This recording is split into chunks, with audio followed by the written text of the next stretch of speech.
Hi மக்களே, கர்த்தருடைய கிருபையோட இறக்கத்தில் நல்லா இருக்கிற மக்களை, நீங்களும் நல்லா இருப்பீங்கன்னு நினைக்கிறேன் மக்களை.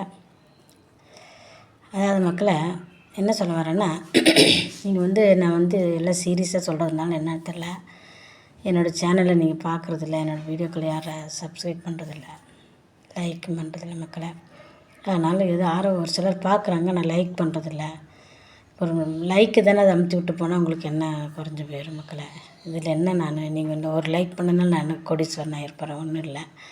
அதனால் நான் பாருங்கள், எந்த சேனலில் பார்த்தாலும் நல்ல சேனலில் அந்த எந்த சேனலில் பார்த்து நல்லதாக இருக்கா உடனே லைக் பண்ணிடுவேன். அப்பாவிங்க போடுறாங்களோ உடனே லைக் பண்ணிடுவேன், சப்ஸ்கிரைப் பண்ணிடுவேன். அப்படி நிறைய சேனல் நான் பண்ணுறேன். ஆனால் எனக்கு யாரும் பண்ணுறதில்ல மக்கள். ஏன்னா என்னோடய மாதிரி எல்லோரும் இருக்க மாட்டேங்கன்னு எனக்கு நல்லா தெரியும். அதனால் நான் சொல்கிறேன், பரவாயில்ல. அதாவது மக்களை, இந்த ஏர்ஃபோர்ஸ் ஸ்டேஷனில் ஒரு பீகார்காரங்க ஒரு குடும்பம் ஃபஸ்ட்டு கட்டட வேலைக்கு வந்திருக்குறாங்க. கட்டட வேலை செஞ்சாங்க. அப்புறம் அவங்க செஞ்சாங்க. அதுக்கப்புறம் அவங்க அம்மா அவங்க ஃபேமிலி கொண்டு வந்தாங்க. அப்படியே வேலை செஞ்சாங்க. இப்போ என்னென்னா இங்கே வேலை செஞ்சு அவங்க வீட்டில் போய் கட்டியிருக்கு பாருங்கள், 3 மாடி கட்டடம். அவ்வளோ பெரிய கட்டடம், வீடு பெரிய வீடு. அது குட்டிங்க குருமானுங்க பத்தாவது வரைக்கும் அதோட அக்கம் பக்கம் இருக்கவங்க எல்லாத்தையும் கூப்பிட்டு வந்துடுறாங்க. இதுக்குள்ளே வேலை செய்யணுன்னா போலீஸ் வெரிஃபிகேஷன் இருக்கணும். நிறைய ஃபார்மாலிட்டிஸ் எல்லாம் இருக்குதுங்க. அதெல்லாம் முடித்தா தான் நமக்கே பண்ணுறதுக்கு, இங்கே இருக்கவங்களுக்கு தமிழ்காரங்க பண்ணுறதுக்கு 1 மாதம் ஆகும். ஆனால் போலீஸ்காரங்களாம் கூப்பிட்டு என்ன ஏதுன்னு எங்கிட்ட லெட்டர் அவங்க எழுதி வாங்கிட்டு அப்புறம் தான் எங்களால் உள்ள சேர்ப்பாங்க வேலைக்கு. ஏன்னா இங்கே இருக்கிறவங்கள. ஆனால் இவங்க பீகார்லேருந்து வர்றாங்க. எப்படி வராங்க, ஒரு 10 குடும்பத்தை கூப்பிட்டு வந்து இங்கே வச்சுருக்கிறா. இங்கே வேலை செய்கிறவங்களுக்கு யாருக்கும் வேலை இல்லை. என்னன்னு கேட்டிங்கன்னா, அவங்க எப்படி உள்ளே வர்றாங்க, அவங்களுக்கு எப்படி உள்ள வீடுங்க கிடைக்கிது, வேலை கிடைக்கிது.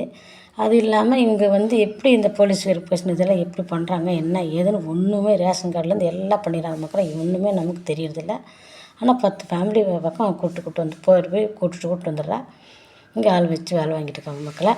கடைசியில் என்னென்னு கேட்டால், இங்கே வேலை செய்கிறவங்களுக்கு 1 வேலை 2 வேலை தான் இருக்குதுன்றக்காக அவங்க எல்லோரும் அடிச்சுக்கிறாங்க. ரொம்ப கஷ்டப்படுறாங்க. பாவமாக இருக்குது நம்ம தமிழ்காரங்க. எப்படி இது நடக்குது, என்ன நடக்குதுன்னு எல்லா இடங்களையும் நம்பிட்டாங்க மக்களை.